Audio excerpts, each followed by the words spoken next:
सगुण सावळा सारथी हा, सारथी सर्वांचा साक्षीभूत असे, संकटी सायासे गजेंद्रासी, गजेंद्रासी रक्षी गणिका उद्धरी, भिल्लणीचे करी फळे भक्षी, भक्षी सुदाम्याचे पोहे मुष्टी भरी, नामा म्हणे हरी, नामा म्हणे हरी गोडमानी, सारथी सर्वांचा साक्षीभूत असे, संकटी सायासे गजेंद्रासी,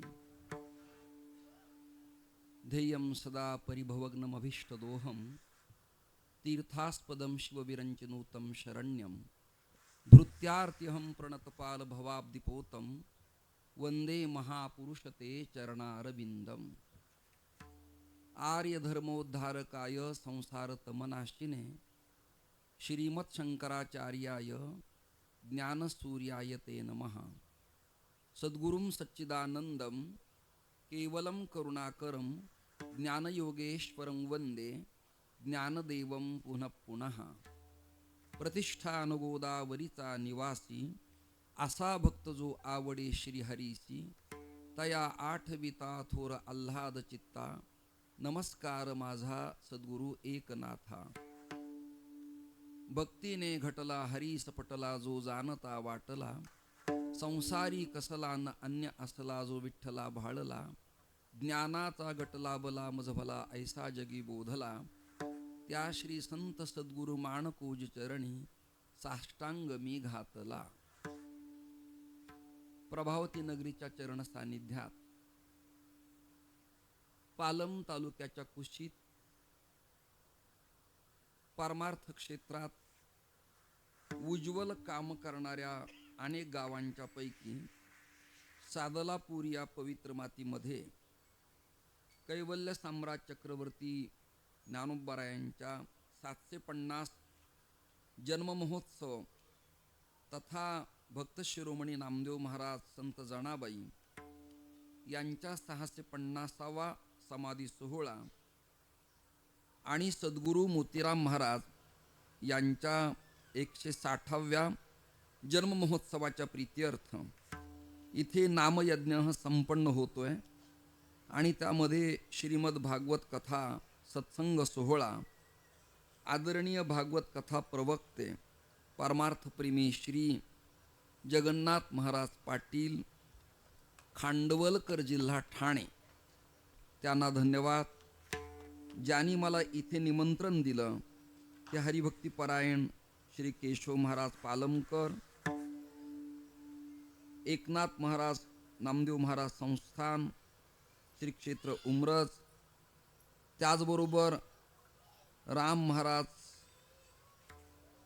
कोरसकर, विशेष उपस्थिती न्यायाचार्य विद्यावाचस्पती श्री महंत नामदेव शास्त्री महाराज श्री क्षेत्र भगवानगड, त्याचबरोबर मृदंग साथीसाठी ज्यांच्या लवेनं चाटीनं लयकारीनं आघातानं उभ्या महाराष्ट्राला पारमार्थिक सांप्रदायिक पखावजाच्या अंगाचं वेड लागलं, ते दोन्ही माझे अत्यंत परमस्नेही परममित्र हृदयस्थ श्री नामदेव महाराज आणि आदरणीय श्री रामभाऊ महाराज, या दोघांनाही धन्यवाद।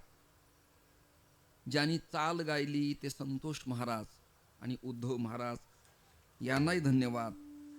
या कार्यक्रमाचे व्यवस्थापक समस्त ग्रामस्थ मंडळी, सादलापूर, तालुका पालम, जिल्हा परभणी, स्थळ हनुमान मंदिर सादलापूर, आयोजक Shri Vyankat Devidasrao Kotgire, Shri Pramod Vyankatrao Kotgire, Sai provision, airport road, Sangvi, Nanded आणि सोनी साडी सेंटर, या सगळ्यांना खूप धन्यवाद देऊन दिग्गज कीर्तनकारांच्या सेवा या मंडपात समर्पित आहेत। एक कीर्तन नाथवंशज श्री योगीराज महाराज, त्याचबरोबर आदरणीय प्रकाश महाराज साठे, विदर्भरत्न संजय महाराज पाचपोर, संजय नाना धोंडगे कीर्तन केशरी, विद्यावाचस्पती आणि ॲडव्होकेट आदरणीय जयवंत महाराज बोधले, आदरणीय विशाल महाराज खोले, त्याचबरोबर शिवानंद शास्त्री पैठणकर आणि भागवत वैष्णवरत्न उमेश महाराज दशरथे, या सगळ्यांचीच कृतज्ञता आणि आदर आणि मी प्रेम सगळ्यांना समर्पित करतो. दिग्गजांची कीर्तन आहेत. मी या गावात 7:47 मंडपात पोहोचलो. आता 8:56 झालेत. 1 तास मला कीर्तनासाठी तुम्ही मंडपातल्या लोकांनी शिल्लक ठेवल्याबद्दल तुम्हा सगळ्यांना मी कोटी कोटी धन्यवाद देतो आणि 1 तासात माझी कीर्तन सेवा भगवंताच्या चरणी समर्पित करतो. यापूर्वी या यजमानांनी भगवान महाराजांच्या माध्यमातून बर का आदरणीय भाऊ भागवत कथा माझी ठेवली होती, मला जाणीव आहे त्याची. परंतु पाऊस एवढा मोठा झाला त्यामुळे मंडप, ग्रामस्थ आणि कर्ते त्रस्त झाले. त्या कारणामुळं यांचाच मला निरोप आला, आयोजित उपक्रम रद्द करण्यात आलेला आहे. ते भागवत मला दिलं होतं, ठरलं होतं. परंतु आज चांगली गोष्ट आहे, जगन्नाथाच्याच मुखातून जगन्नाथाची कथा द्रवीभूत होती आहे. आणि या सगळ्या कीर्तनकारात मी जरा अधिक बोललो तर तुम्हाला जाणकारांना बरं वाटेल, अनभिज्ञ लोकांना प्रॉब्लेम वाटेल. मी सिनियर मोस्ट आहे, त्यामुळं मी माझ्या मस्तीत कीर्तन करण्याची प्रथा आहे माझी. बोलवा नाही तर नका बोलू. विठ्ठल विठ्ठल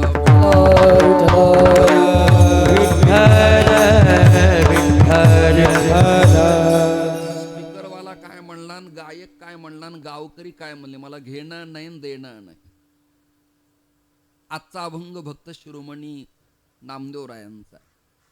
या भागात नामदेवरायांचा अभंग घेण्याचं कारण नामदेवराय असं आहे, नरसी ब्राह्मणी जवळ आहे आणि देशकाल परत्वे वक्त्याला तीर्थक्षेत्र, भौगोलिक स्थिती, ऐतिहासिक पार्श्वभूमी, वैज्ञानिक संशोधन, भूमीचं महत्त्व, तीर्थक्षेत्र महिमा प्रतिपादन करताना या भागाला पालम, नांदेड, हिंगोली आणि प्रभावती, परभणी, गंगाखेड ही लांबची तीर्थ नाही आहेत.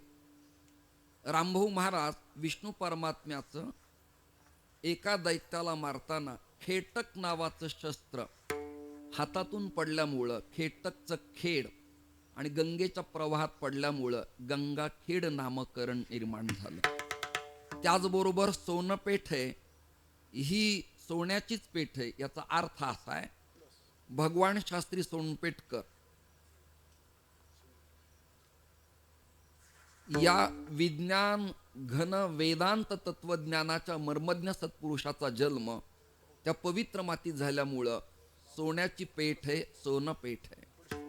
गंगाखेड हा जो भाग आहे परभणीचा, या भागात श्रोत्रिय कृपाळू ब्रह्मविद वरिष्ठ वेदांत केशरी मराठवाड्याचं, महाराष्ट्राचं, आपल्या समग्र वारकरी संप्रदायाचं परमभाग्य वेदांत शिरोमणी गुरुजींच्या परंपरेत तयार झालेल्या दिग्गजांची यादी आहे.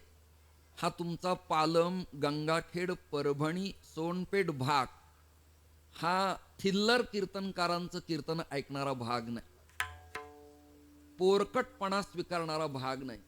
इथं प्रमेय, सिद्धांत, प्रक्रिया, अन्वय, वाच्यार्थ, लक्षार्थ,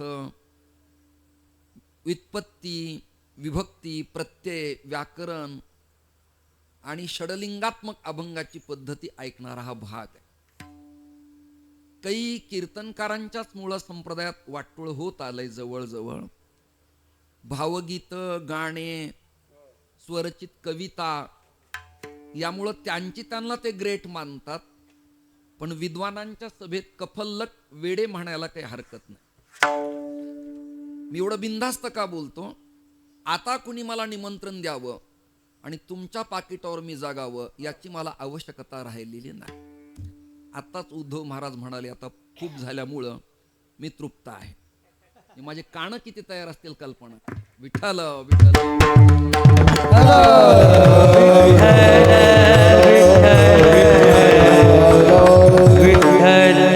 माझं वय वाढलं तर काना आणि दृष्टी मात्री अजून माझे तयार आहे, चांगली आहे. गुडगा नावाचा प्रकार आणि मणका सोडला तर दातही अजून चावून खाण्या इतपत ताकदीचे आहेत माझ्या. अजूनही एखादं तरुण पोरग माझ्या अंगावर धावलं तर मी त्याचा गळा धरला तर सकाळपर्यंत सोडणार. भगतसिंग, लालपाल बाल, मदनलाल धिंगरा, बाबूगिणू, सावरकर आणि स्वर्गीय बाळासाहेब ठाकरे हे शरीराने बलदंड नव्हते, पण ताकद आयाम हा ज्याचा त्याच्या साधनेने तयार होत असतो. त्यामुळे उगी मांड्या जाड, अंग बलदंड काही आवश्यकता नाही. दोन वाद आहेत, एक बुद्धिवाद आहे, एक युक्तिवाद आहे आणि एक शक्तिवाद आहे. शक्तिवादावाल्यांची बुद्धी फार चलती असं नाही. युक्तिवादी प्रगल्भ असतो. औरंगजेब जाड होता, शिवराया दिसायला छोटे होते, पण कमालीनं महत्तता होती याच्या जाणीवा तुम्हा सगळ्यांना असल्या पाहिजे. माझ्या प्रिय आळशी श्रोत्यांनी आरंभालाच या वाक्याला टाळ्या न दिल्याबद्दल मी त्यांना धन्यवाद देतो. कसं शक्य झालं असतं माझं भागवत 7 दिवस इथे? एका सीतावर्ण भाताची परीक्षा. संतोष बुवा आणि उद्धवजींच्या अभंग चालीच्या मांडणीमुळं मंडपात मांगल्याचं वातावरण तयार झालंय. आणि जुन्या मुरब्बी पखावज वादकांच्या पैकी भाऊ आणि नामदेव बुवा हे मातब्बर आहेत. आघात कुठे करावा, किती प्रमाणात उठावून असली पाहिजे, लयकारी कशी असली पाहिजे, लवेला चाटीला किती वाजवावं, क ग क अत किती असलं पाहिजे, मात्रा कुठे कशी हलंत करायची, अनगत कशी करायची, या बाबतीत ते ज्ञानी मंडळी आहेत. मला प्रचंड वेळ कमी आहे, 9:02 झाले. नामदेवरायांच्या बाबतीत एक श्लोक आहे, वैष्णव काव्यस्मृती नावाच्या ग्रंथातला. ग्रंथ अपरिचित आहे. आता माझ्यानंतर ह्या सगळ्या समीक्षा आदरणीय जयवंत महाराज बोधलेच करतील. प्रकाशचं वय कमी आहे, पण त्यांनी अभंग सोडण्याची भूमिका चांगली ठेवली आहे. स्टडी चांगलं करतात. विनोद वगैरे रिजेक्ट केला तर अभ्यासाची भूमिका आहे चांगली. विठाल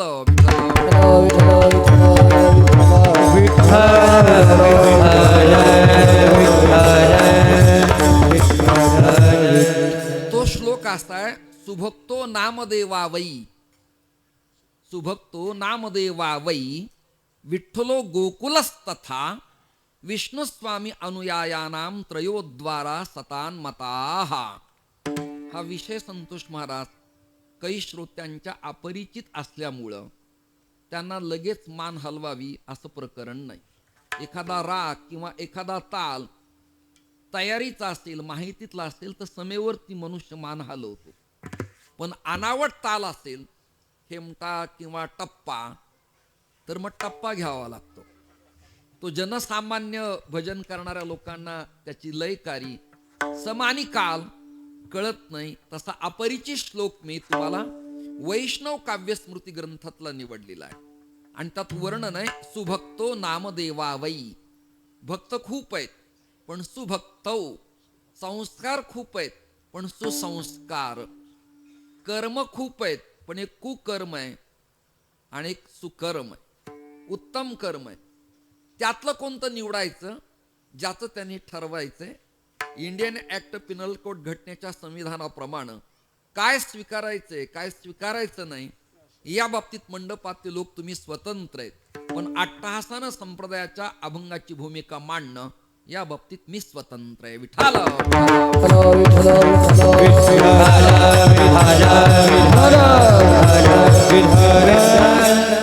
जगात करोडो भक्त आहेत, लाखो सज्जनांची यादी आहे. म्हणजे आपल्या महाराष्ट्रातला भक्तिविजय नावाचा महिपतीकृत ग्रंथ वा परप्रांतातला भक्तमाल नावाचा ग्रंथ पाहिला तर करोडो साधू संतांचे चरित्र प्रकाशित आहेत.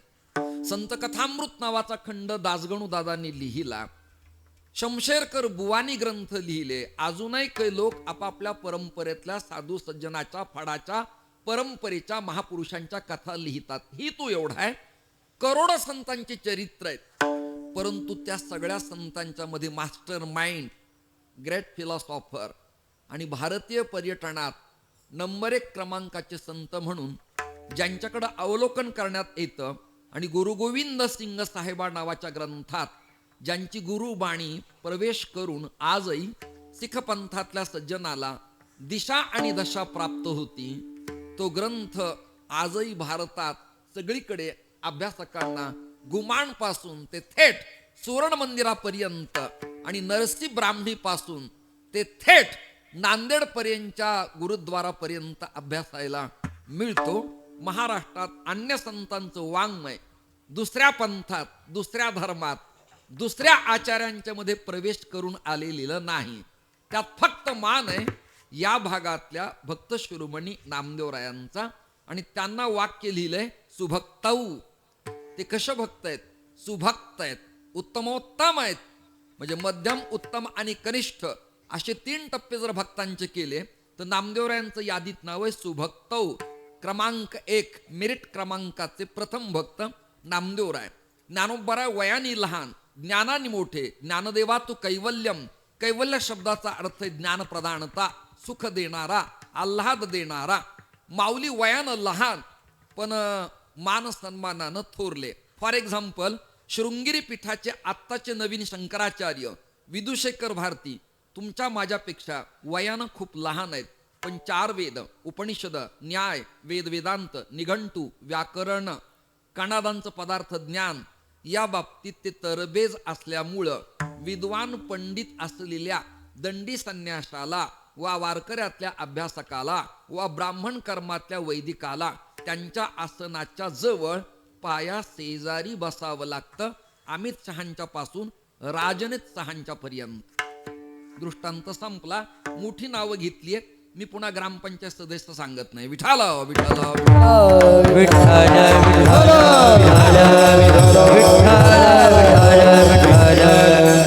कोणाचं नाव घेऊन मला त्यांच्याकडनं प्रमाणपत्र घ्यायचं नाही.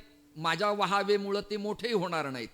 यशोधन आणि चिदंबर महाराज वयाने लहान आहेत, पण प्रमेय प्रक्रियेची घरांदाज परंपरा आमच्या श्रद्धेय भाऊकडं, गुरुजींच्याकडं, कुंभार गुरुजींच्याकडं, वक्त्याबांच्याकडं, विष्णू महाराज कोल्हापूरकरांच्याकडं, विश्राम गुरुजींच्याकडं असल्यामुळं ती ताकद, ती प्रणाली, ती बैठक, ती भूमिका, सिद्धांत आणि अपसिद्धांत या बाबतीत जाणकार लोक आहेत.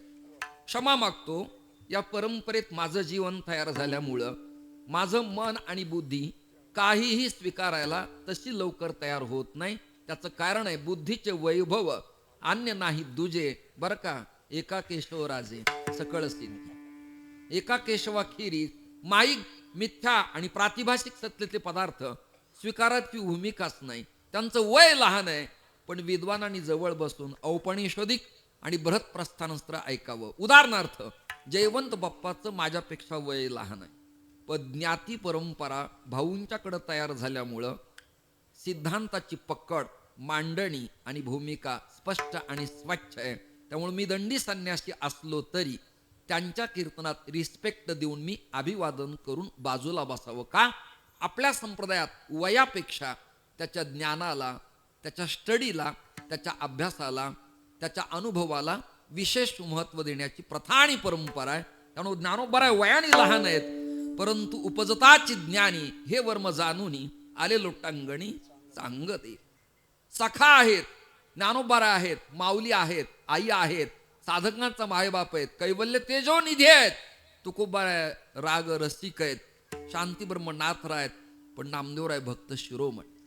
भक्त शिरोमणी नामदेवरायांचा ज्ञानोबरायाला एवढा फायदा झाला भारतीय तीर्थयात्रेत, परंतु नामदेवरायांनी माऊलींना काही अटी घातल्यात. तुम्ही म्हणाल की आता कीर्तनाची रक्कम आम्ही खूप देणार आहेत, मंडप सावकारांनी मोठा घातलाय, आणि जरा माझं थोडं वर्णन करा किंवा आमच्या गावातल्या एका नेत्याबद्दल एखादा पोवाडा म्हणा किंवा पॅरेग्राफ खर्च करा, तर मी मरल पण पाय चाटणार.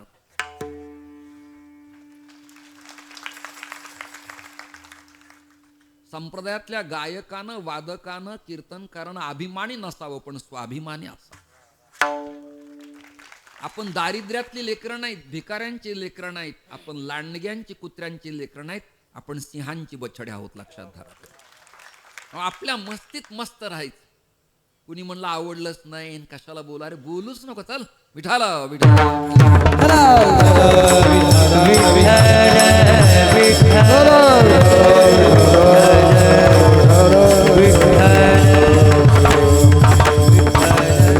ज्ञानोबारायाला नामदेवरायांनी भक्ती प्राधान्याच्या अधिकारानं आड घातली. तुम्ही नाथपंथातले, तुमच्याकडं शक्तिपात दीक्षा आहे, तुमच्याकडं काश्मीरी शैवागमन आहे, तुमच्याकडं शांभवाद्वैत आहे, तुमच्याकडे योग प्रक्रियेनं जीवाला छोटही होता येतं आणि व्यापकही होता येतं.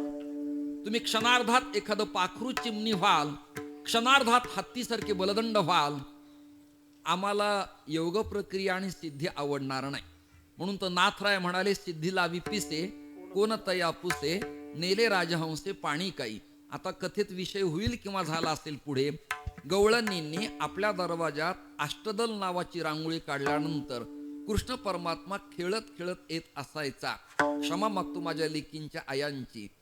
अष्टदल काढिले अंगणी आणि वरी मुते चक्रपाणी. परमात्मा त्याच्यावर लघुशंका करायचा. विद्वानांच्या सभेत चर्चा झाली, गर्गाचार्यांच्या सारख्याने चर्चा केली. मोठे मोठे संत एकत्र आले, रसिकत्वाने भाव काढायला लागले. पण भगवान म्हणाले, माझा भाव तुमच्या भावात कळणार नाही.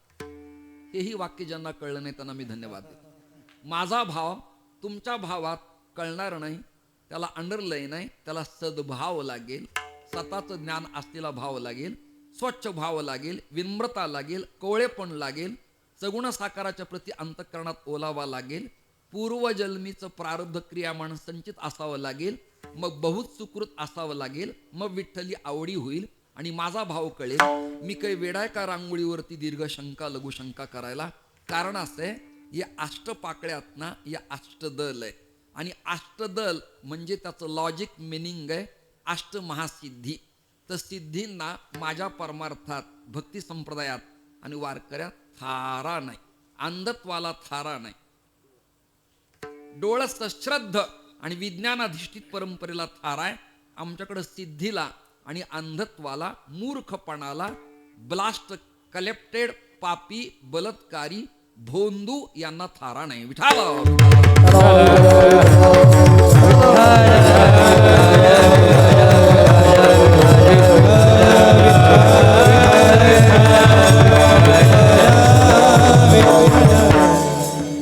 सिद्धीवर लात मारणारा ब्रह्मांडाचा नायक, त्याच्याबद्दल श्लोक पुन्हा परिचय सांगतो.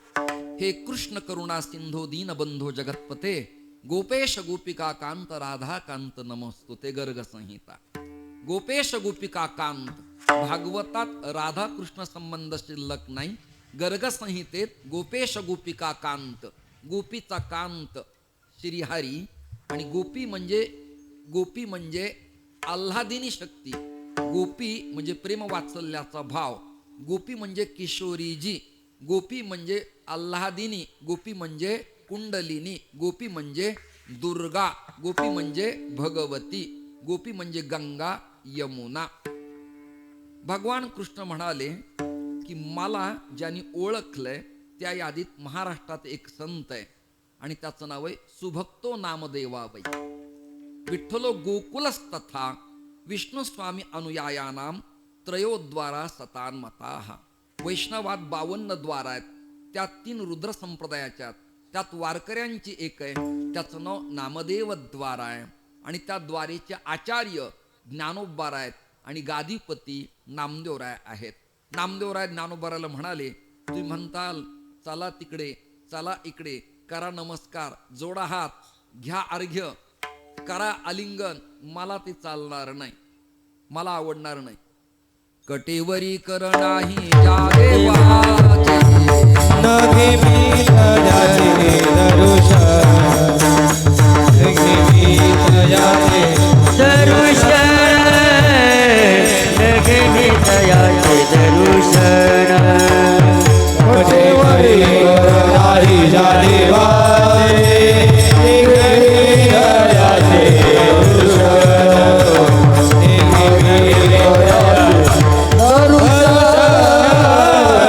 नगे मी तयाचे दर्शन.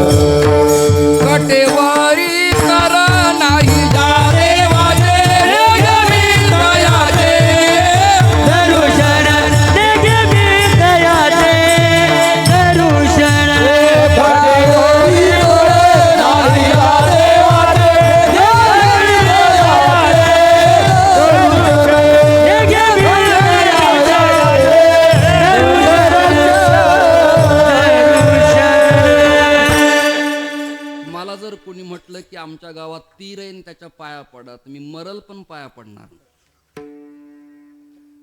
आमच्या गावात वेताळ बॉय आणि त्याच्या पाया पडला चला, मी नाही जाणार त्याच्याकडे. मी प्रपंचात होतो, प्रपंचातली गोष्ट सांगू नये, पण तुम्हाला सांगितल्या विना कळणार नाही म्हणून सांगतो. 2015ला मी संन्यास स्वीकारला. 14 पर्यंत मी घरात होतो, मुलं बाळ, मला एक बायको असायची. अनेकांच्या अनेक प्रकरण निघायला लागलीत म्हणून मी डिटेक्ट केलं मला एक होती म्हणून. फक्त कळणारे जागे पाहिजेत, मला नुसती गर्दी नको, मला दर्दी पाहिजे. आणि प्रसादावाले तर मुळीच नको. विठाल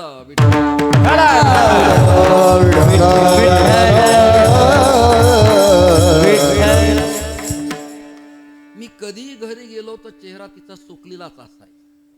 रामभाऊ म्हणाले एकदा विचारून तरी पहा काय झालंय माईंना. अंतिम टप्प्यात मी विचारलं झालं तरी काय. ती म्हणाली अहो माझं सातत्याने पोट दुखतं. मी त्याच्यावर कोटी केली, म्हणजे श्लेष केला, मौज केली, नजाकत केली, हास्य केलं. तिला मी म्हणालो तुझं पोट दुखतंय आणि मी पोटासाठी फिरतोय, बाकी काय. बारकावाय बोलण्यात अधिक आरडाओरडा करून वेळ कशाला वाया घालवायचा. गाण्यात, वाजवण्यात, टाळात माधुर्य असलं. इथं चाललंय कोंडोन्या कोंडोन्या, धरे धरू नको, मोकळा कर.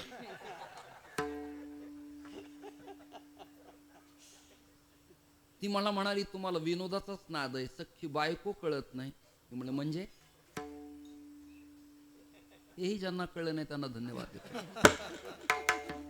ती काय म्हणाली मला, तुम्हाला सख्खी बायको कळत नाही याचा अर्थ वेगळा आहे. मी म्हणलं मला काय तू बुद्धिमान्य दोषाचा वेडा समजलंस काय. अगं माझ्या ज्ञानात बुद्धीची घमेंड जिरावी एवढा मी स्टडी करतोय आणि तुम्हाला म्हणती तुम्हाला कळत नाही. काय होतं, पोट दुखतं. म्हणलं हे बघ, सिटी स्कॅन कर, MRI कर, सोनोग्राफी कर, एंडोस्कोपी कर, गॅस्ट्रोस्कोपी कर, बरोबर आहे की नाही. रक्त लघवी चेकअप कर. क्षमा मागतो, स्त्रियांना आजार आहेत, गर्भाशयाची पिशवी चेकअप कर, छातीत वेदना होतात चेकअप कर, विज्ञानाधिष्ठित वाग. ती म्हणली हे सगळे उपचार झालेत, डॉक्टरांना काही कळत नाही आणि मला पोटात दुखतं. म्हणलं ठीक आहे, मला कथा आहे म्हटलं ठाण्याला, मी आल्यावर पाहतो. तोपर्यंत तिला कोण महाराज भेटले मला माहिती नाही. असल्या महाराजांची आता गर्दी महाराष्ट्रात खूप वाढली. तुम्ही जागेत ना सगळेजण, चिकार गर्दी झाली. आणि तुम्हाला माझी प्रार्थना आहे, सगळ्या भाविकांना आणि तुम्हा सगळ्या जणींना माझी प्रार्थना आहे, बावळटपणा करू नका आणि कोणाच्या नादी लागू नका.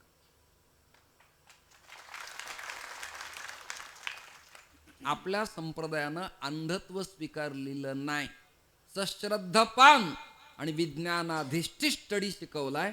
कुणाच्याही नादी लागून तुमच्या जीवनाचा अपव्यय करू नका, ही माझी तुम्हाला हात जोडून प्रार्थना आहे. यावर तुमची मर्जी. आता ही प्रकरणं येत आहेत.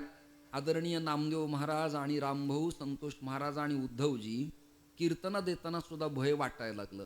बुवा कोणता, साधू कोणता, त्याचा मठ कसा, त्याचं नेमकं एक्झॅक्टली काय चालतंय. चार भिंतीच्या आतला आपल्याला कळत नाही. व्हिडिओ होतात, फोटो होतात, शाल श्रीफळ होतील, पुढे प्रॉब्लेम होतात. म्हणजे आता कुणाबरोबर फोटो काढावा हा सुद्धा मोठा क्वेश्चनच आहे, प्रश्नच आहे. बड्या बड्या नेत्यापासून आमच्यासारख्यापर्यंत प्रॉब्लेम झाल्यामुळं फोटोलाही मन आता धजावत नाही, नको वाटतं. मी पुढे तर आड घालणार आहे, ठराविकच 4 कीर्तन महिन्याचे. आधी सांगणार आहे मंडपाजवळ जनरेटर चालणार नाही, 1. कॅप असतील जनसेट चालणार नाही, 2. स्पीकरचा आवाज मोठा मला जमणार नाही. माझ्या अटीत मी तुम्हाला आधी सांगितलं, बोलवा नका बोलू, हे माझं पर्सनल काम आहे. चित्रीकरणाला कॅमेरे चालणार नाही, त्याचं कारण आहे. नसावेत याकरता माझा विरोध नाही, पण एडिट व्हावं, वाक्य योग्य अयोग्य, बाष्कळ, कमराखालील विनोद आणि फापट पसारा, संप्रदायाला कलंक लागणारे विधान असतील तर ते त्यातून काटून छाटून चांगलं समाजापर्यंत यावं, याकरता मी प्रत्यक्ष चलचित्रीकरण म्हणजे लाईव्ह होऊ देत नाही. हे त्याचं कारण आहे, बाकी काही भांडण नाही. कारण तुम्हालाच नाही, आणि तुम्हाला आणि मला सगळ्यांना येणाऱ्या काळात सामोरं जावं लागणार आहे.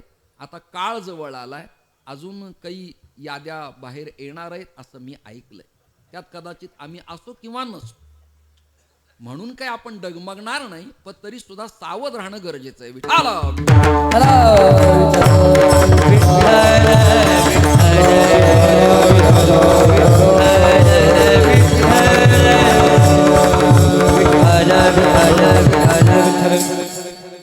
तिच्या पोटात वेदना व्हायला लागल्या आणि कुणी एक बाबा फिरत फिरत आले आणि त्यांनी तिला अंगारा लावला.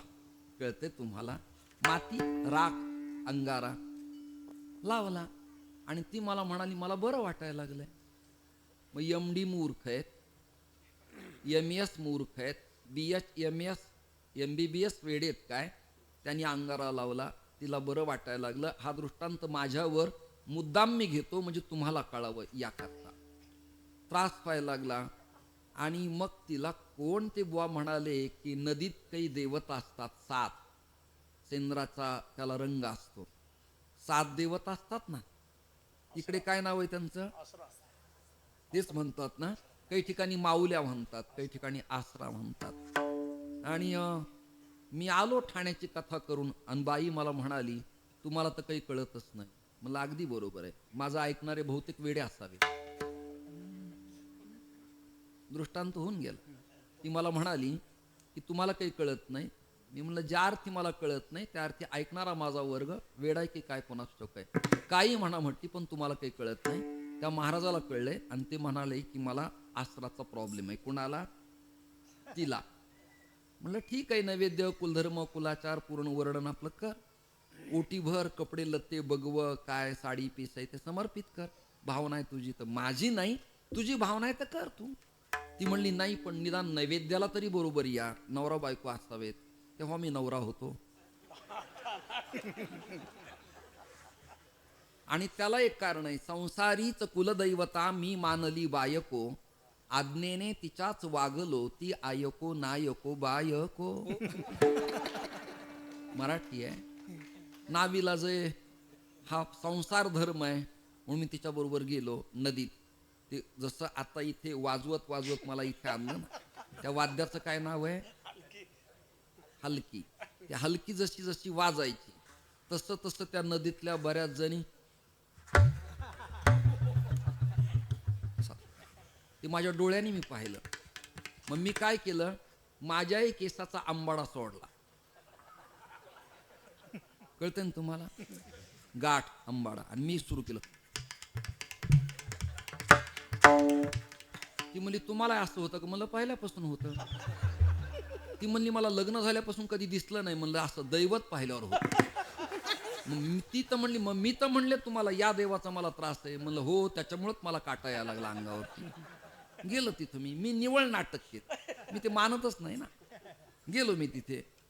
गेल्यानंतर पूर्णवर्णाचा नैवेद्य ठेवला. ते वाद्य जसं वाजायचं तसं शेजाराच्या सगळ्या जणी हालायचे डुलायचे. मी असं असं असं केलं. ती म्हणली शांत व्हा शांत व्हा. म्हणलं शांत आहे म्हणून तू जिवंत आहे.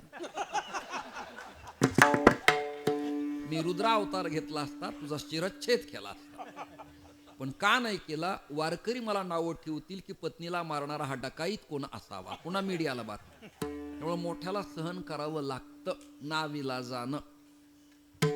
ते नैवेद्य ठेवला आणि आम्ही थोडं बाजूला सरकलो की त्या शेजारच्या शेतकऱ्यांच्या कोंबड्या तिथं आल्या. कोंबड्या आणि कोंबड्या त्या आसरावर त्या लाल दगडावर पक पक पक पक पक करून उड्या मारायला. मी बायकोला म्हणालो ऐका ना ऐका ना ऐका ना, इकडे बघा इकडे बघा. मी काय म्हणालो, अगं ह्या देवता कोंबड्यांचं काही वाकडं करू शकत नाही तर तुझ्याकडे आल्या कशा? त्यामुळे त्या महाराजांनी सांगितलंय. म्हणलं महाराज पाणी नेतात का? नाही म्हणजे ब्रश करायला वगैरे हे करायला.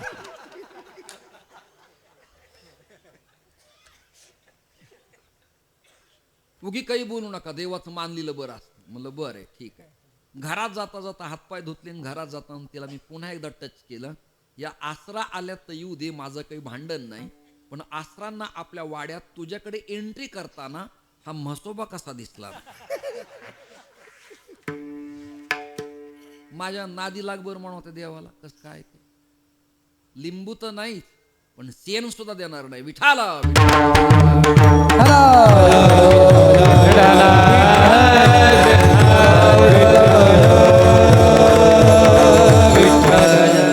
वेताळे फेताळे जळो त्यांचे तोंड काळे, जळो त्यांचे तोंड काळे, जळो त्यांचे तोंड काळे.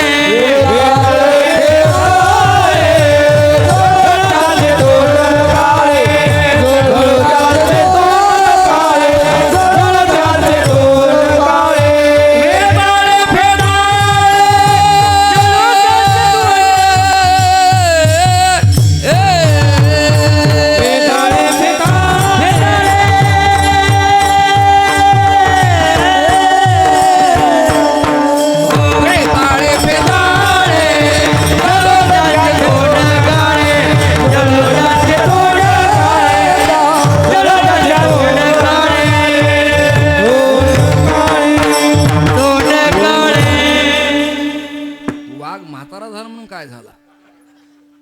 डळकाळी फोडणारच, आक्रमक होणारच, गळा धरणारच, उडी मारणारच, छलांग देणारच. प्रिय टाळकरी मला मदत करतायत. पखावज वादक स्पीकरचा ध्वनी अति उत्तम आहे आणि त्यांनी कर्कशपणा न ठेवल्याबद्दल त्याला मी धन्यवाद देतो. मोठा आवाज ठेवला असता तर आपली नाराजी झाली असती. विठाल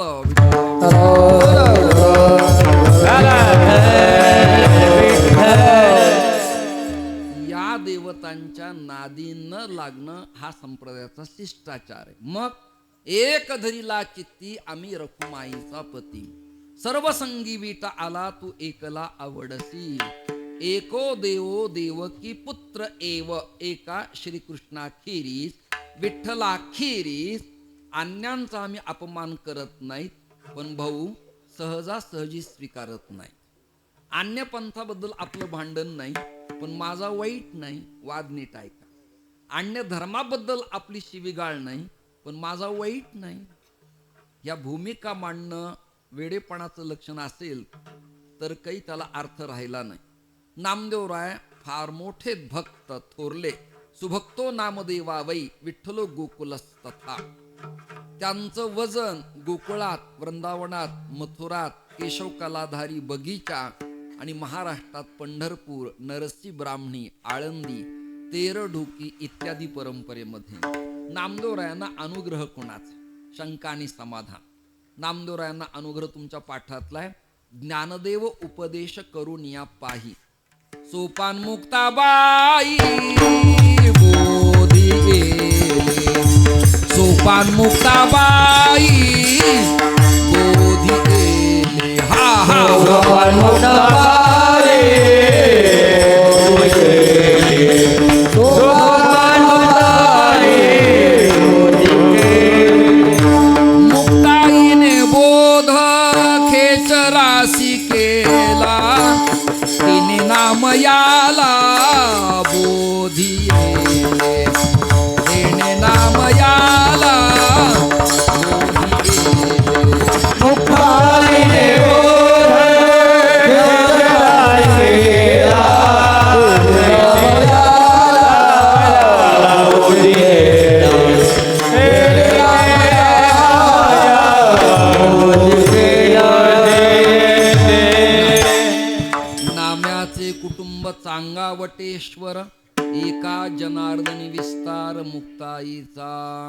नामदेवराय ज्ञानोबाऱ्याच्या गुरु शिष्य परंपरेतले.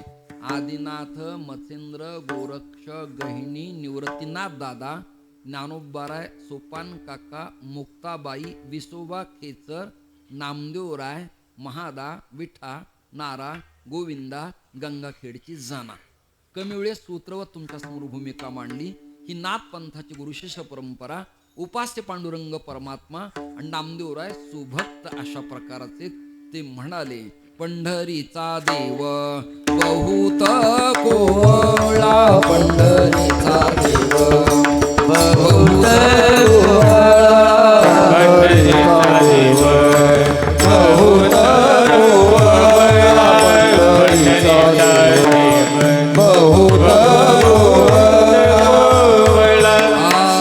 सगुण सावळा सारथी हा, सगुण सावळा सारथी सर्वांचा साक्षीभूत आसे सारथी सर्वांचा साक्षीभूत आसे सगुण सावळा सारथिया सगुण सावळा सारथिया सारथी सर्वांचा साक्षीभूत आसे सारथी सर्वांचा साक्षीभूत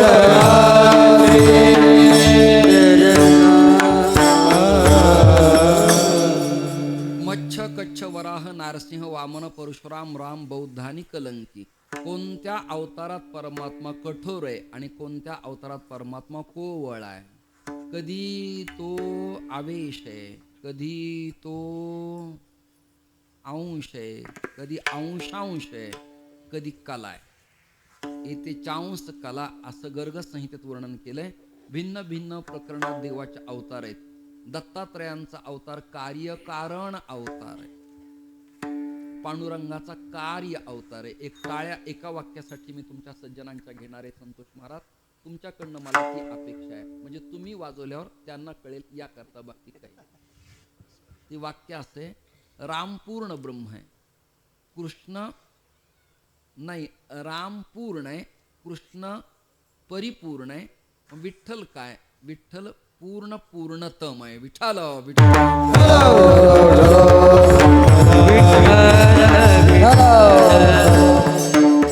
गुरुवर्य वक्ते आबांनी विठ्ठल पंचक स्तोत्र ग्रंथ लिहिला.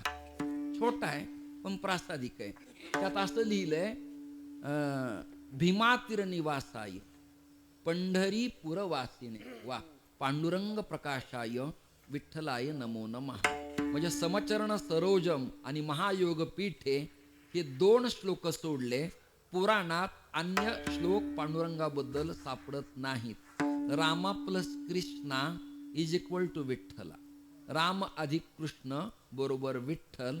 विठ्ठलच विटेवरती विराजमान आहे आणि तो आता त्या अवतारात कठोर नाही. राम अवतारात मर्यादा आहे.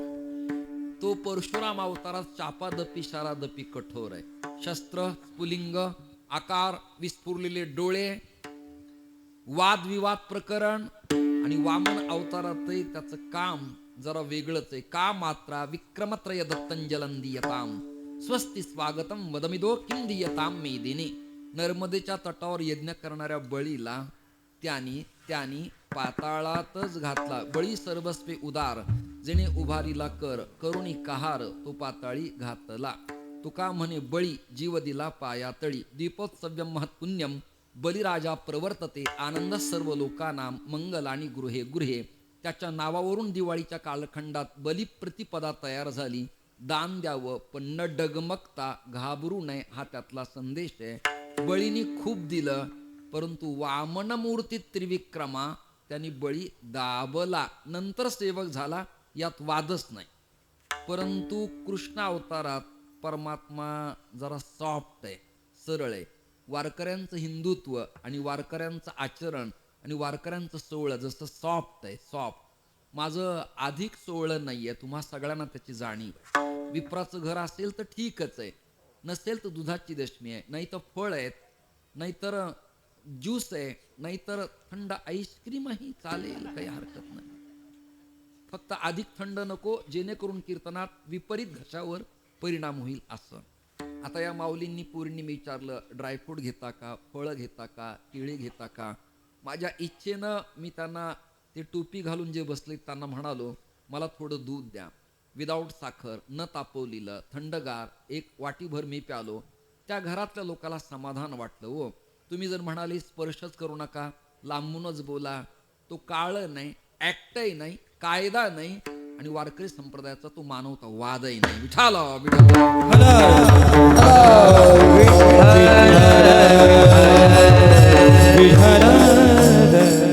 आपल्याकडे जाती धर्म कुळ गोत्राला थारा नाही. ज्याचं आचरण पवित्र आहे, श्रेष्ठ आहे, ब्रह्मजानाती ती ब्राह्मण, त्या भाऊंच्या पाठशाळेत जाऊन मी भोजन करे. काय कोणाला केस करायची ते करू देत आणि कोणाला निंदा करायची करू देत. आपली संस्था आहे ज्ञानदेव तुकाराम आणि यामध्ये वैष्णवाची याती पुशील जो कोणी. याता याती धर्म नाही विष्णुदासा. निर्णय तो ऐसा वेदशास्त्री. ज्याला पाळायचे त्याला पाळू देत, विरोध नाही, पण न पाळणाराला काही प्रॉब्लेम होईल असं मला वाटत नाही. सदाचरणी घर असावं, पावित्र्य असावं, प्रेम वात्सल्याचा भाव असावा, येणारा अतिथी परमेश्वर स्वरूप त्यांना वाटावा, आणि आम्ही ज्यांच्या घरात जातो त्या घरात आदरातिथ्य आणि सॉफ्टपण असावं, एवढीच फक्त माझी माफक मागणी, यापेक्षा दुसरी काही नाही. श्रीहरी पांडुरंग झाला तेव्हा कोवळा झाला. तुम्हाला काय अनुभव आहे याचा? अहो मोठा अनुभव आहे. त्याचं कारण असं आहे, अन्य अवतारात त्याचं काठोरी आहे. कधी कधी कौमोदिकी गदा आहे, कधी खडग आहे, कधी सुदर्शन चक्र आहे, कधी चतुर्भुज रूपड आहे, कधी तो एखाद्या दैत्यासाठी आक्रमक पवित्रा धारण करतो.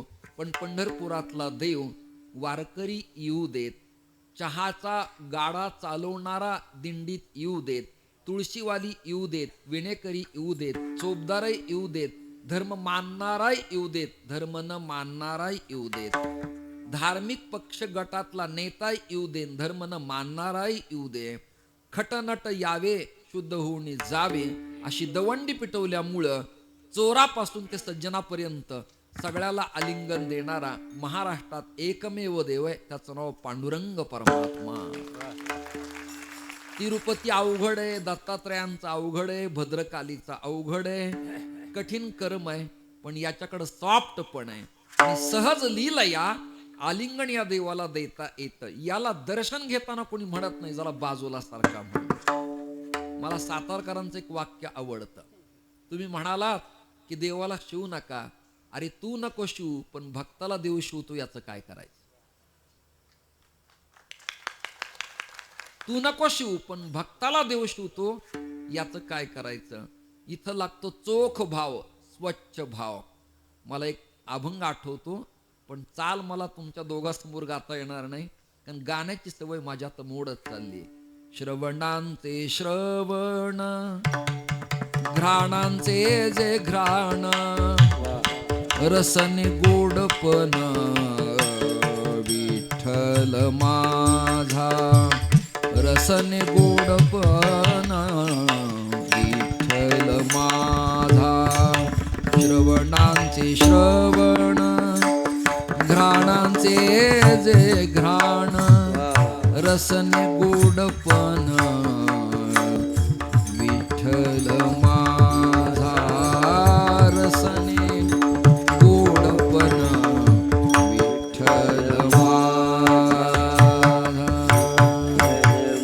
अजून सोपं करतो. उस डोंगा परी रसन हे डोंगा, काय बोलला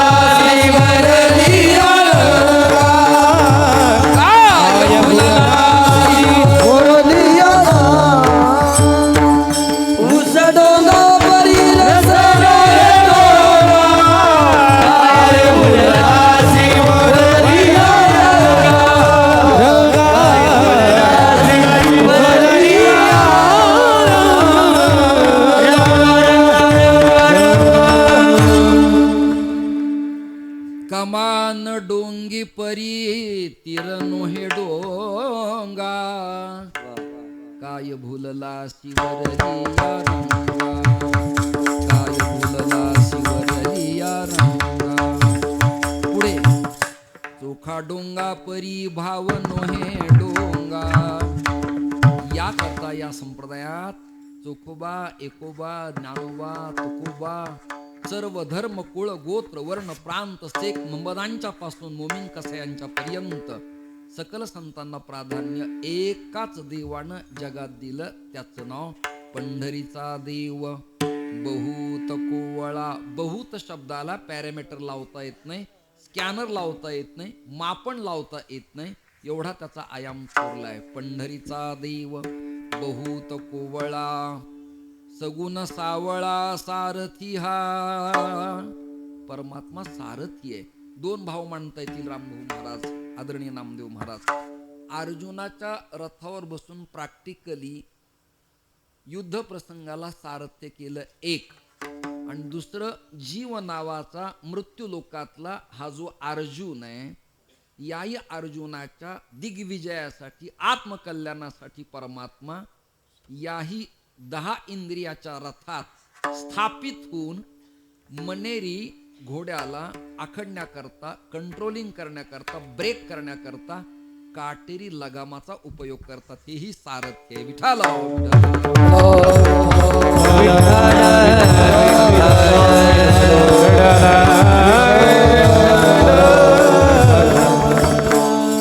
निर्गुण निराकाराची पूजा करता येत नाही, निर्गुणाला आकारात आणता येत नाही. निर्गुणाची पूजा करणारा धमाधम शास्त्रकारांनी संत प्रकरणात म्हटलेला आहे. त्यामुळं परमात्मा सगुण आकार असावा लागतो. तो आहे का आणला आणि एला रूपा बळे करुणी खळे हरिदासी. प्रयत्नाची पराकाष्ठा करून निर्गुण निराकाराचं परब्रह्म परमात्मा सगुण साकार केला. त्रिभंगी दिवडा ठाण मांडले की त्याला कृष्ण म्हटलं, लाल बुंद ओठे त्याला कृष्ण म्हटलं, फुंकर मारली की बाके बिहारी म्हटलं, खांद्यावर हात ठेवला की त्याला राधा रमन म्हटलं, मनाला मोहिनी घालतो म्हण मन मोहन म्हटलं, उत्तम त्याचं मन आहे त्यामुळं त्याला वामन म्हटलं, तो पुरुष आणि सिंहाकार आहे त्यामुळं त्याला उग्रवीर महाविष्णू नरसिंह म्हटलं, पांडुरंग आहे त्यामुळं त्याला पांडुरंग म्हणलं, विदा ज्ञानेनं ठाण लाती गृह्णाती इति विठ्ठलाहा. विचा केला ठोबा म्हणून नाव या विठोबा, याकरता त्याला विठ्ठल म्हटलं. असं जे परब्रह्म सगुण साकार स्वरूप आहे ते विटेवरती विराजमान आहे. पंढरीचा देव बहुत कोवळा सगुण सावळा सारथी हा. सारथी सर्वांचा साक्षीभूत आसे,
फिलॉसॉफीच्या नियमाप्रमाणे परब्रह्म परमात्मा साक्षी रूपाने नटलेला आहे. तो अधिक काही करत नाही, त्याला काही आवश्यकता नाही. पद्मपत्र विमांभासा असं त्याचं जीवन आहे. नच मस्तानी भूतानी यंत्रारूढानी मायया. ऐका ना पुढचं वाक्य भाऊ, मी सर्वात आहे, सर्व माझ्यात आहेत, मी कुणातच नाही. ही देवाची भूमिका आहे. ही फिलॉसॉफी तत्वज्ञान आहे. आणि याला तुकोबारायांची कमेंट आहे, तुकोबारायांची भावना आहे, तुकोबारायांचा अभंग आहे. देव निराळा देव निराळा देव निराळा देव निराळा देव निराळा आदित विटाळा तुका म्हणे आदित विटाळा आदित विटाळा तुका म्हणे आदित विटाळा तुका म्हणे देव निराळा देव निराळा आदित विटाळा तुका म्हणे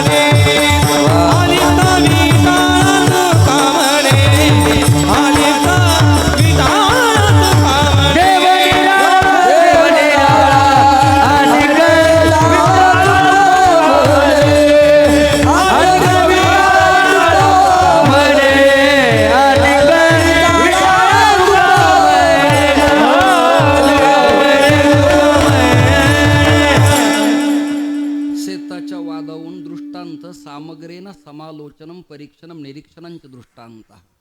सिद्धांताची समीक्षा करण्याच्या उक्ती उपयोगातांत त्याचं नाव दृष्टांत. दोन भावाचं शेतातल्या बांधावून भांडण लागलं, कीर्तन झालं, आणि सकाळी मी आरोग्यासाठी फिरायला जाताना त्याने एकामेकाचे बांधावरून गळे धरले आणि डोक्यात काही काठी घालून तो प्राण घेणार, त्यात मी उभा होतो. माझी भूमिका होती फक्त साक्षीची. ते भांडण मी लावलं नाही, भांडण मी मिटवलं नाही आणि खूनही मी केला नाही. मी होतो पण त्यात नव्हतो, ते होते पण माझ्यात नव्हते. देव निराळा, देव निराळा, आलिप्त विटाळा म्हणे तुका किंवा तुका म्हणे परमात्मा साक्षीरूपान नटतो, बाकी फंदात तो पडत नाही. तुमच्या क्रियाकर्माप्रमाणे तुम्हाला भोगावं लागतं, त्याच्यात देव डिस्टर्ब करत नाही. तो म्हणतो यात माझं काही चलत नाही, नियतीने ठरवलंय त्याप्रमाणे तुम्हाला भोगावं लागेल, वागावं लागेल, राहावं लागेल.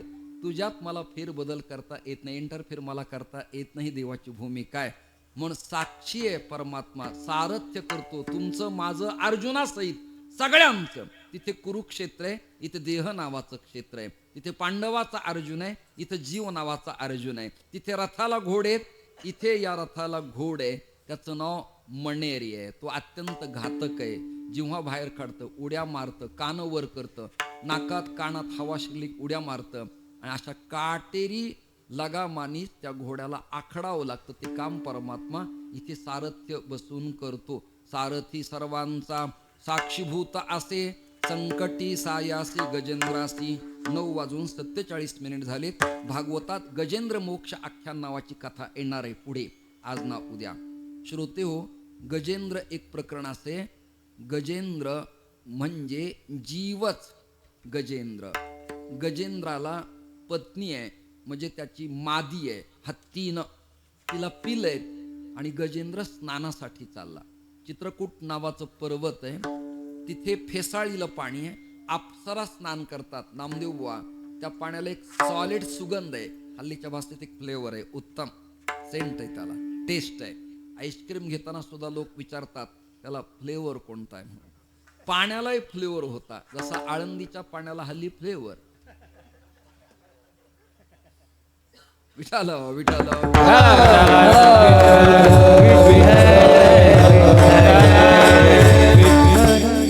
ही सर्व परिसराची, कारखानदाराची, नेत्याची, कंपनी मालकांच्या आपल्यावर तर अनंत कृपा आहे. भांडाऱ्या डोंगराच्या बाबतीत बुवा लोक कोणी बोलायला तयार नाहीत. बुवा लोकांवर विरोध करणाऱ्या गटाने सुद्धा भांडाऱ्याबद्दल काही बोलावं. भंडारा परिसर तोडायला लागलेत, विध्वंस व्हायला लागलाय. मधुसूदन महाराज, आमचे बबुराण शेंडगे पाटील, आम्ही आंदोलनात सक्रिय आहेत. या बाबतीत बोललं पाहिजे, ज्याची गरज आहे त्या बाबतीत बोललं पाहिजे. एकामेकाचे निंदान टीका नको. विठाल विठाल.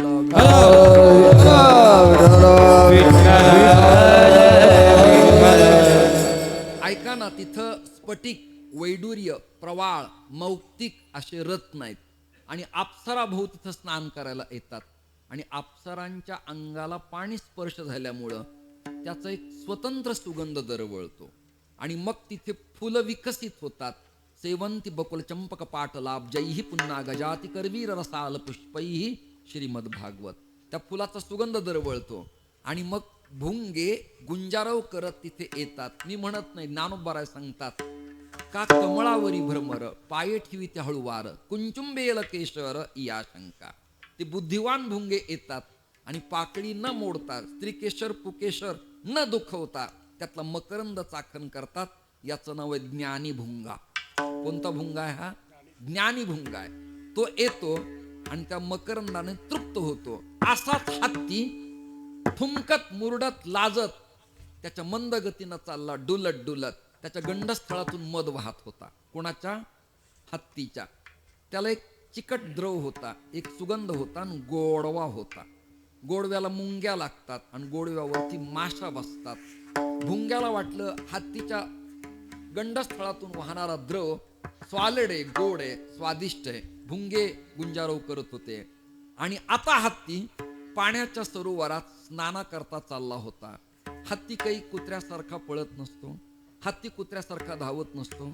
अनेक ठिकाणी कुत्रे भुंकतात पण हत्ती कधी डगमगत नसतो बर का. डगमगणारे कुत्रे असतात पण न डगमगणारा संप्रदाय वारकरी हत्ती असतो, या जाणीव तुम्हाला असल्या पाहिजे. टाळ्या वाजवतात पण मरेल सारख्या बळत इच्छा नसताना. कशाला वाजून विनाकारण महाराजांना रिस्पेक्ट द्यायचा आहे? उगीच कीर्तन 15-20 मिनिट वाढवतील, मग आपल्या जीवनाचा वेळ वाया जाईल इथला. कशाला वाजवायच्यात? अशा काही भूमिकेचे फक्त त्यांना अटॅक वगैरे येऊ नये ही देवाला माझी प्रार्थना. कुचकट लोक, जळक्या वृत्तीचे, चेहरा प्रसन्न नसलेले फार दिवस जगत नाही. ते आतूनही जळलेले इतरासाठी जळतात, ते कधी दुरुस्त होत नाहीत. श्रोते हो, माझा मुद्दा ऐका. हत्ती पाण्याच्या सरोवरात गेला, हत्तीने स्नान केलं, बायकोलाही घातलं, ऐका ना, पेलांनाही घातलं, नुकतंच लग्न, ताजी संतती, मागे मेहुणी होती. कोण? हत्तीच्या पत्नीची बहीण मेहुणी. कळलं का? हत्तीने सोंडेत पाणी घेतलं. हल्ली अटॅच संडास बाथरूम मध्ये शावर आहे बघा, शावर. स्नानाला गेल्यावर लवकर कोणता कॉक फिरवावा याच्यात माझा अर्धा तास जातो. स्नान करायचं, गंध लावायचं, फेटा बांधायचा, आणि इकडे येताना गेलन कॉक फिरवला की सगळं अंगवल होत. एका मिनिटात सर्व क्षेत्र ओलिता खाली. कॉकच कळत नाहीत कोणते ते. म्हणून ज्यांच्या घरी गेलो त्यांना विचारलं पाहिजे गिझर कोणतं आहे, थंड कोणतं आहे, आणि वरचं शावरचं कोणतं आहे. कळतच नाही. त्यामुळे विचारून घेतलं तर काही पाप नाही. अंडरग्राऊंड वायरिंग आणि आतले पैप त्या खाऱ्या पाण्यामुळे खराब होतात. तुम्ही पीओपी करा नाही तर बंगला बांधा. पुन्हा मेकॅनिकल सांगतो, नळ खालचा फोडून वर घ्यावा लागेल, क्षारामुळे बंद झाला. जुनच बरं होतं, आतून कशाला घातला. क्षाराने नळ खराब होतात, टोट्या खराब होतात. असो, ते शावर असतं, आणि स्नानाला गेलं आणि शावर फिरवलं उन्हाळ्याच्या काळात की थंड सिंचनानं माणसाला बरं वाटतं की नाही? तुम्ही सगळ्या जणी सांगा. अंगावर तुम्ही जागेत का 2-3 जण? गार पाणी अंगावर आलं बरं वाटतं की नाही माणसाला? बरं वाटतं की नाही? का गरम पाणी घ्यावं वाटतं, थंड पाणी?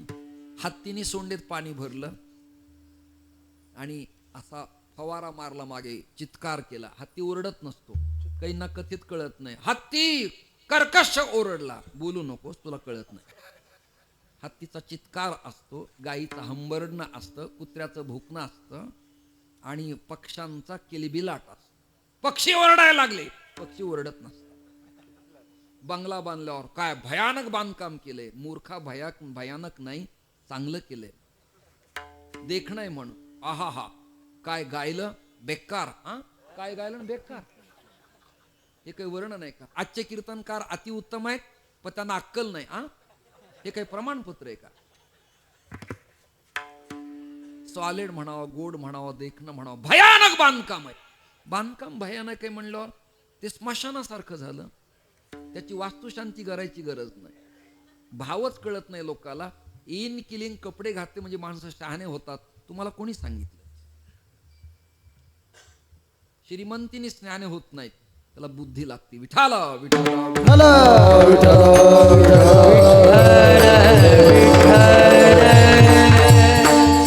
आता आपल्या सगळ्याला कूलर बंद असल्यामुळे गरमते. अशा काळात जर वरून सिंचन सुरू झालं, थंडावा, आनंद वाटेल की नाही आपल्याला? मी आता जय विठ्ठल व्हायला लागलं की कूलर लावायला लावणार. का? सगळ्यांना आनंद मिळावा, समाधान मिळावं, मला पाप लागू नये की मला उकाड्यात बसायची वेळ आली. तुम्हा सगळ्यांना आणि मला इथे गरमतंय, पण करमतंय. काही काहींचे पंखे चालू आहेत, मलाही गरमतंय. पण स्पीकरवाल्याला विचारा, कूलरचा ध्वनी मॅग्नेटने खेचल्यावर मंडपातला आवाज त्यांना ट्विनिंग करता येत नाही. खेचणं हा याचा गुणधर्म आहे. मी विज्ञानाधिष्ठित बोलतोय, पागल नाही. विठाला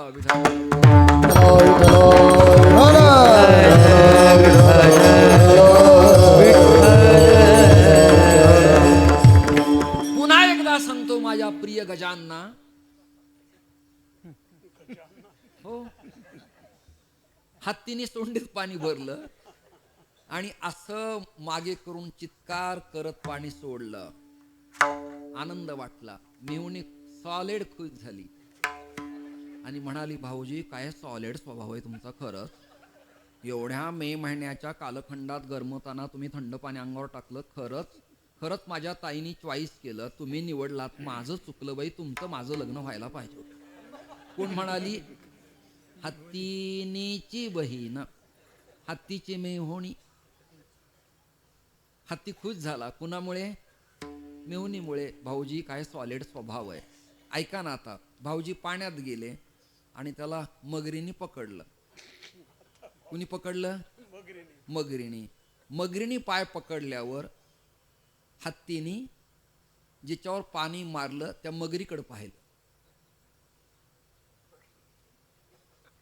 तुम्हाला न कळल्याबद्दल धन्यवाद देतो. आदरणीय संतोष महाराज, हत्तीचा पाय मगरीने धरला, पण हत्तीचा पाय मगरीने पकडल्यावर हत्तीनं पाणी जिच्यासाठी मारलं होतं, जी म्हणाली होती भाऊजी सॉलिड स्वभाव आहे, ती मगर आता तरी पुढे हाची उपदेश नका करू ना आयुष्याचा. तिने पाण्यात पाय धरलाय आणि हिने संसारात धरलाय. नाही कळलं तुम्हाला? ए माझ्या प्रिय गजानो म्हणून म्हणालो मी. बाकी पाय तिने पाण्यात धरलाय आणि हिने संसारात धरलाय. पण आनंद वाटला सुरुवातीला, काय पाणी मारलं तुम्ही. हत्ती म्हणला, अगं जरा मदत करा, मला बाहेर ओढा रे. ती म्हणाली, नाही भाऊजी माझं अजून व्हायचंय, जायचंय, तुमचं काय आता लेकरं बाळ झाले. दृष्टांत संपला. यापेक्षा मला जनावरासारखं ओरडता येत नाही. उद्या वाजवा, निवांत वाजवा, काही गडबड नाही. किंवा एकांतात वाजवा, तुम्हाला सवड असते, काही गडबड नाही. माझं ऐकून एक जण गेला तर एकांतात वाजवताना पाणी सांडलं, तुम्हाला काय होईल.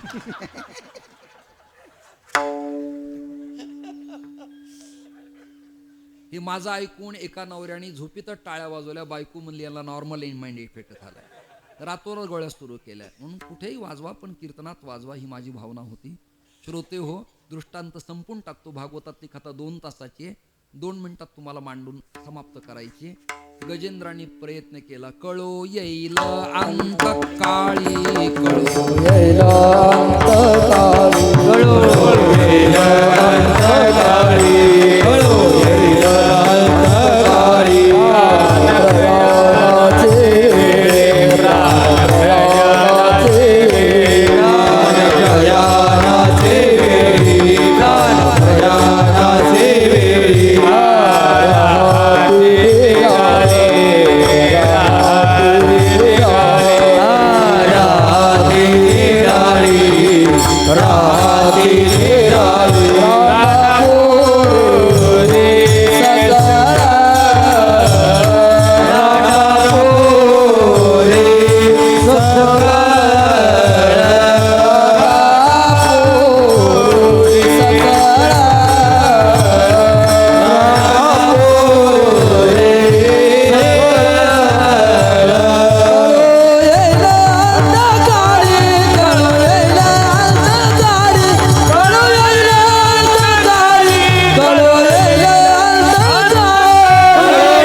प्रपन्ना भुरी पालनाय भागवत. ऐकता का? जीव कुणी गजेंद्र आहे, ऐकता का? वृत्ती ही त्याची धर्मपत्नी आहे, विकार हा त्याचा पुत्र आहे आणि मोह त्याची मेहुणी आहे. मोह त्याची मेहुणी आहे. संसारूपी या भवसागरातल्या पाण्यात तो अडकलाय आणि विषयरूपी मगरीने पकडलंय. किती सोपं गणित आहे.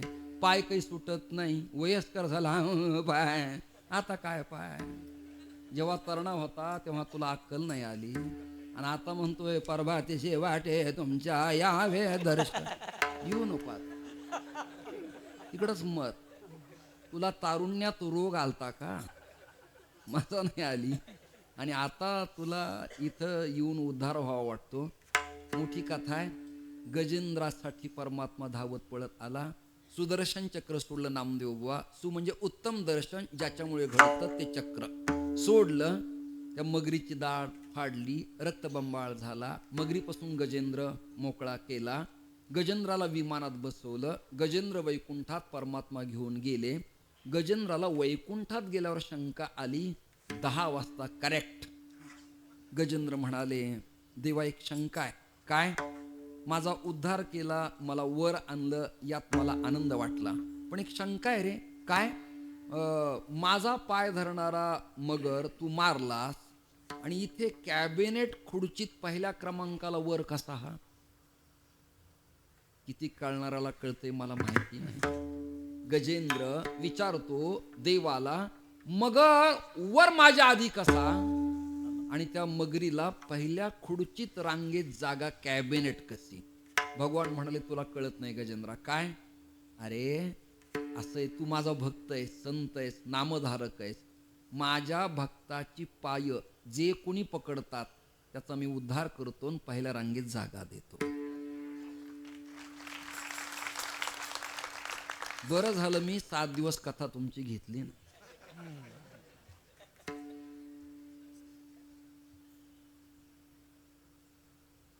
गजेंद्र गजेंद्रासी रक्षी गणिका उद्धरी भिल्लणीचे करी फळे भक्षी. भक्षी सुदाम्याचे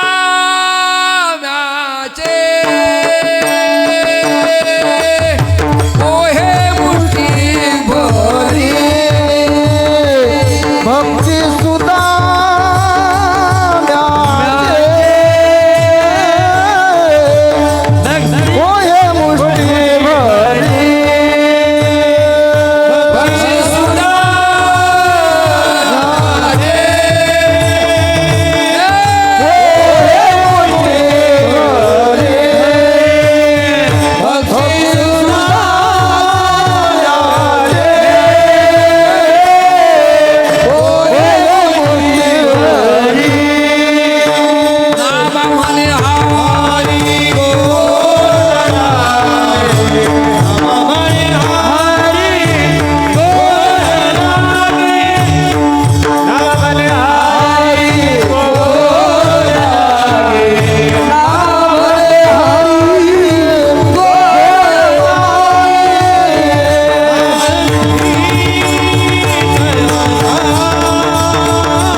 बक्षी सुदाम्याचे पोहे मुष्टी भरी.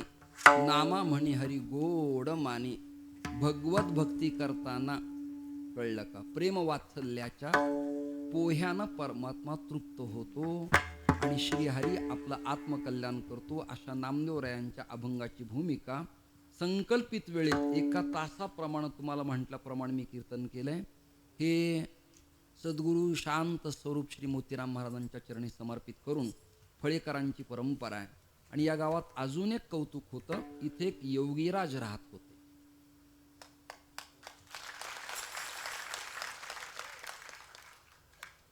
असे गुणा गुणज्ञेश गुणहा भवंती, हे जसं वाक्य तसं भक्ताचा महिमा भक्तची जाणती.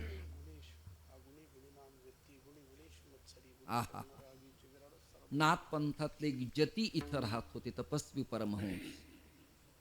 आणि काही 1 क्विंटलच्या मापनातला नाथपंथातला चिमटा, शैली, शिंगी, पुंगी, शंख, मेखला, जानव, भस्म, रुद्राक्ष, स्फटाक, प्रवीळ आणि विभूती ग्रहण हा नाथपंथातला विधी आहे.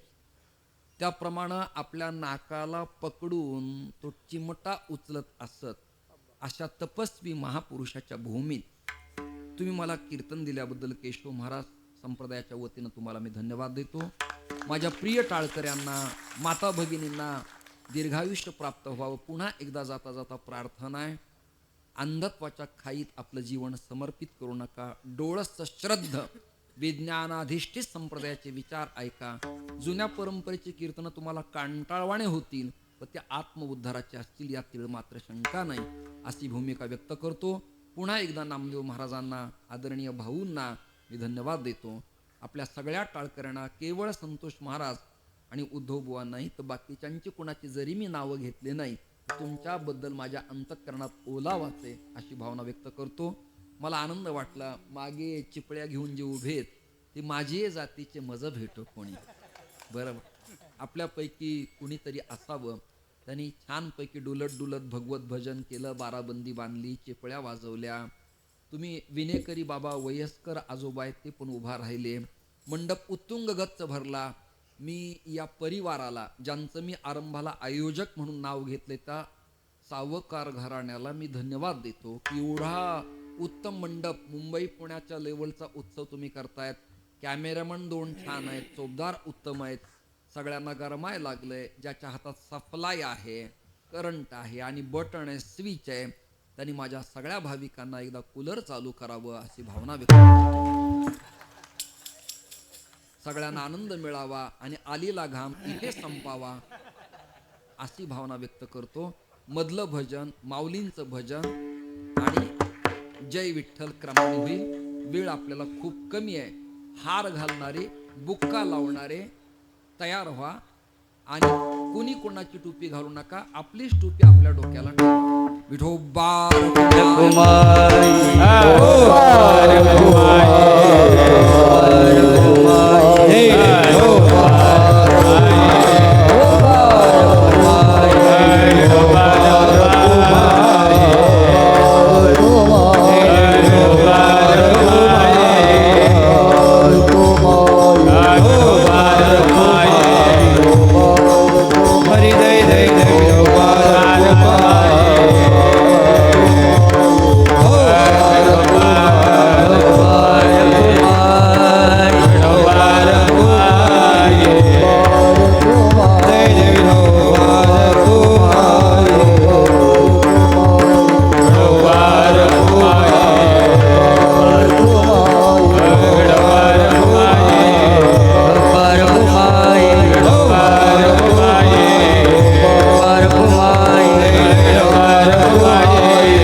ज्ञानदेव